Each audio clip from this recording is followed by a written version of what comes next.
Hello and welcome to day 31, Happy Halloween, of this October 2025 Adventures in Tarot Casting series. It is the last day, so we are done with all the cards that come with the Casting Cards Oracle, which are now in my Make Playing Cards print on demand shop, as well as a couple other decks that I have added to it, and there are more to come. I'm going to continue to do a series. I don't know if it'll be daily, but I'm going to start going through the older stickers that I have in this book because I realize that there's a lot and maybe you want to see how I demo them. So let's get to the Tidal Wave one. So this is the sticker, and these are my notes. I created this sticker. I was part of the tarot divination event in a few years back. I don't remember what year it was now. I feel like it was a lifetime ago, but I know it was only like maybe 3 or 4 years ago in Dallas. And so I had created some artwork for the event, and then I was like, well, of course I want to create a casting sticker out of the artwork, and here we are. So what says on the bottom of this card is follow the flow, the current of energies that build up, come crashing down, and then settle into calmer waters. Remember, calm seas do not make the skilled sailor. There will always be waves in the journey. The spread will help to navigate those tides. So for this, I mean, even though it's Halloween, I was like, we should use a Halloween themed deck. And then I was like, it doesn't match the feel of this sticker. So we are going to use the Flow Tarot by Rachel Torda.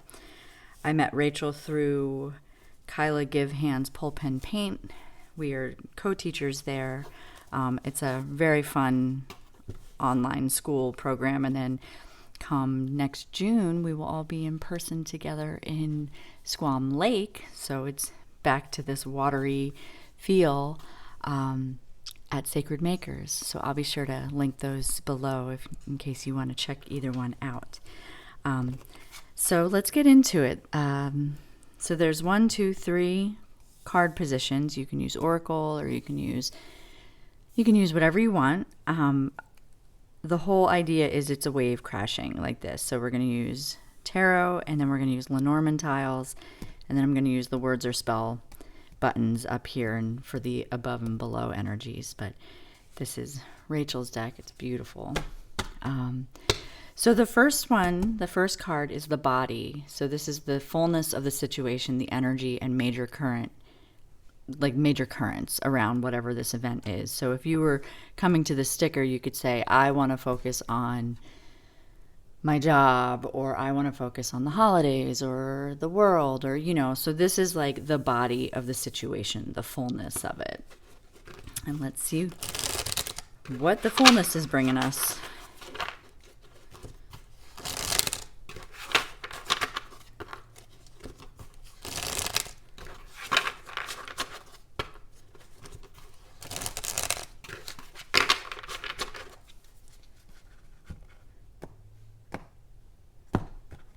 That was a very not huge cut, but that's okay. Sometimes they aren't. The King of Wands, interconnected. That's really pretty.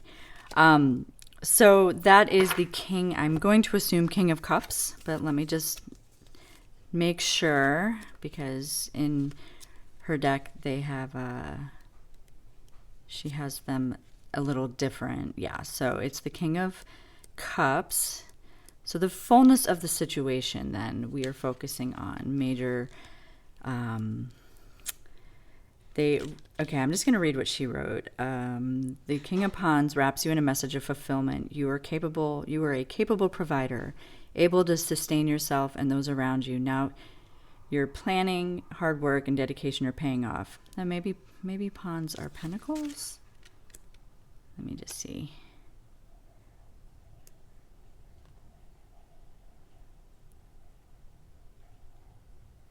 Oh, suit connected to earth. Yeah, so sorry. King of Pentacles. I should have looked up before I started the reading, but here we are. So basically, the little prompt in her guidebook has a thing. It says, I'm capable of anything. So we are working with the King of Pentacle energy, not cups. It's still early. Forgive me. It's okay. So the fullness of that, and how do we see that on like a world stage, or maybe this is just for you? It's, knowing that you're capable of anything. You might know that might be the vastness of it and the fullness of it, but there are always going to be times where you're like, are you sure? Like, are you sure I'm capable of everything? So this is the fullness. And then, so now we have the rising events out of it. This is the cause of the issue, a momentum of the buildup that is now requires our attention. So while we might be in charge, now we have to take charge, right?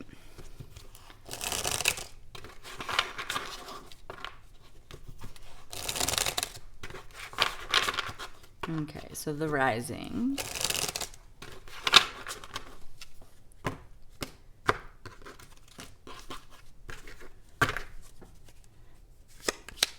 We have the Three of Snow, locked in ice. Let me double check. I feel like that might be... Let's see.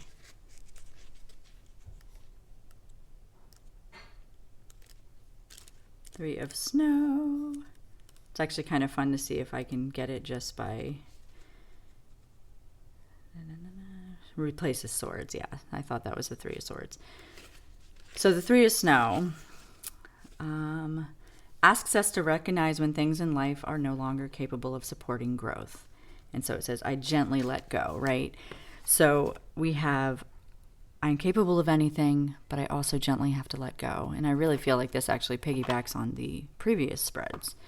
And so that is what's the cause of this issue, is the momentum of being like, but it's so hard to let go, especially when you feel like you're cased in ice. You're like, I'm like this forever. But what this branch may or may not realize is the ice will melt. It always does. And then, then it can continue to bloom or get rid of these blossoms and grow some new ones, right? And so then we have the crest, which is coming up.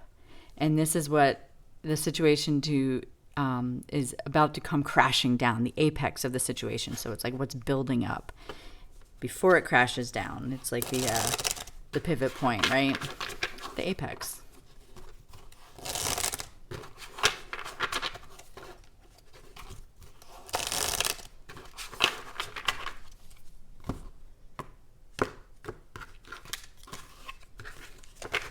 And we have the Page of Wands, boundless curiosity. All right, so maybe it's telling us a little bit about needing to stop being so in control all the time. That's a call out for me. I am a self-proclaimed control freak. And so it's saying, sometimes you just have to let things go. And then the otter's showing up. I love when the otters show up. Being like, you know what, there's boundless curiosity. There's playfulness in it. There's always going to be those times where maybe it's not as serious as we're making it out to be, right?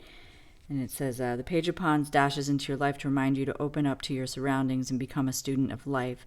There's always something to learn. And then at the bottom, she's got, I am always learning, which isn't that the truth? No matter what, we always have to have the room to learn and grow. So the apex is saying, yeah, we may feel like we're full, and maybe there's something that has shown us that we now need to let go, and like we don't know all we knew. And so we're sitting here going, okay, I've learned something new. I've got this. And then we have the Lenormand. And with this particular spread, you can actually put an oracle card in the middle where this owl crystal ball is.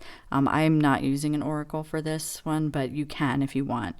And then we have the Lenormand that are here. And this is learning to surf the tunnel. So this is how to navigate this wave of energy. So being humbled, there feels like there might be a humbling going on because we have the king to the page. And what is the catalyst between those two is this three of snow or Three of Swords. And it's saying, well, that's always like a humbling moment when we have to face our grief or we have to sit with some heartbreak, right?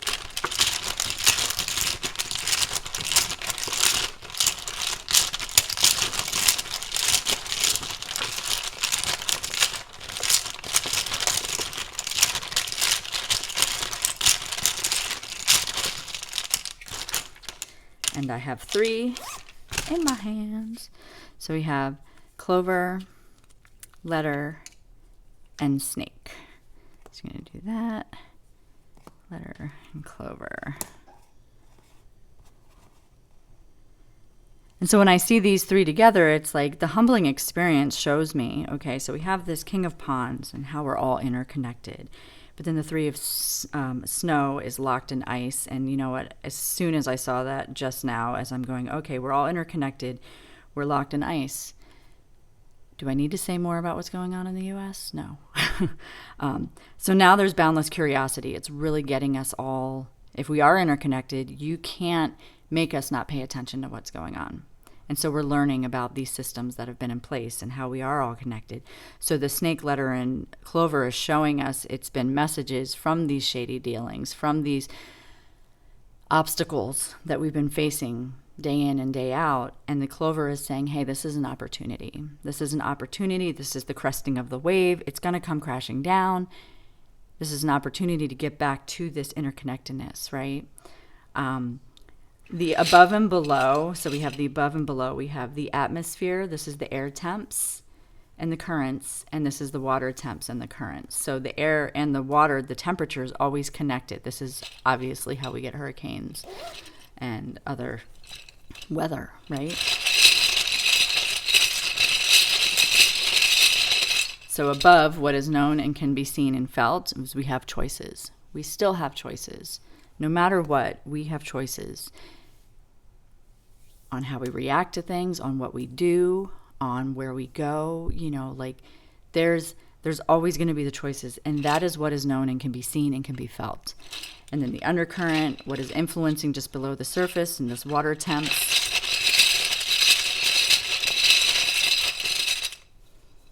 We have grief. And that's causing this rising tide, right? Like the waves aren't coming because everything's okay. If that was it, it would just be smooth. The waves are coming because there's so much collective grief going on that we're feeling it. And we are spotlighting our choices and this opportunity for these choices. And that could be on a world stage. This could be even if you were like looking at this in a personal reading, you could say, okay, if I'm the one that's in control and I have all these opportunities, what is locking me in my place? What beliefs am I believing that are keeping me from expanding and keeping me from growing, like the way the ice is doing with these budding branches? What is it? And so by asking that self-inquiry, we are reminded that this is how we grow. We learn because we ask questions, and we ask questions and confront our grief because that's what's coming up to the surface. And so the grief has a name, and we've named it, and we have the snake here, which is like somebody who may be affecting us, or there just could be like this obstacle that's a little scary, you know. But the thing about a snake in the road is you can pick it up, move it out of the way, or you can get a tree limb and move it out of the way, or you can wait for it to go about its way. It's not a huge obstacle like a mountain would be, right? And then the letter is like, hey, this is a note from the universe. It's showing us these obstacles, which then come into this quick opportunity that we can implement our choices into, right? So that is the Tidal Wave sticker. Let me know if you have it, if you like it, if you've enjoyed using it, how you use it.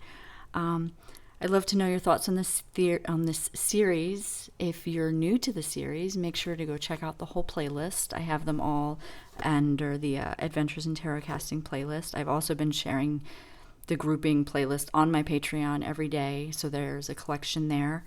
If you would like to get the Casting Cards Oracle, like I said, that's in my Make Playing Cards shop along with a couple other decks right now. And I will be here. I can't say it's going to be tomorrow. I do need to take a break just for a day or two and collect my thoughts and rest and stuff. I have a couple things coming up, so I need to focus on those. But this has been so much fun, and thank you for those of you who've been along for the entire month and for getting to know you and for joining me in this creativity. And like I said, it's not going to be the end. I've been having a lot of fun with it, so I definitely am going to do more. There's a lot of spreads in here that I've never done actual drawings for, and I've actually, if you are part of my Patreon, I want to say today, ? To all members, you don't have to be a paid member, but you do have to be following me on Patreon. there will be a PDF drop of all the suggested casting sticker, like for the older ones, not for the other ones. Those are all on the back of the cards. But anyway, now I'm rambling. So I just want to say thank you for being here and part of this series and for joining me in this creative divination world. I really, truly appreciate you. And I will see you here next time. Thanks. Bye.